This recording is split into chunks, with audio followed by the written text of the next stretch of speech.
Salut les petits gens, aujourd'hui on va parler de Man Ray. C'était un peintre et un photographe du surréalisme. Il était d'origine russe et juive, dont la famille avait immigré aux États-Unis avant sa naissance parce que la situation pour les juifs en Russie était devenue n'importe quoi. Il est né le 27 août 1890 en Pennsylvanie sous le nom d'Emmanuel Ray.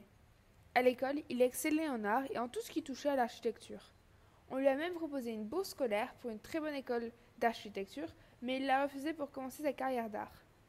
Sa carrière décolle lorsqu'il rencontre l'artiste Marcel Duchamp en 1915. Ensemble, ils se stimulaient et se poussaient vers le haut.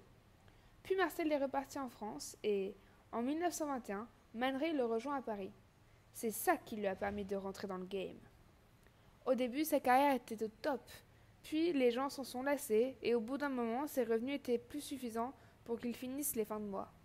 Du coup, il a commencé la photographie en portrait pour se faire un peu d'argent. Et puis ça marchait bien. Puis un jour, en imprimant le portrait pour un client, il fit une fausse manip entre guillemets et inventa un truc de fou. C'est à ce moment qu'il créa la technique qui le rendit célèbre. C'est la solarisation. C'est une méthode qui crée une sorte d'aura autour de la chose photographiée. Et en fait, ça permet de créer une sorte de contour d'ombre autour de l'objet. Après ça, il a continué à expérimenter plein de choses et c'est grâce à ça et à son énorme réseau qu'il est devenu célèbre. Tout au long de son existence, Man Ray poursuit ses travaux de photographie, mais s'exprime aussi avec la peinture, l'assemblage, le collage, la sculpture, etc. Il décède à Paris en 1976 et est inhumé au cimetière de Montparnasse.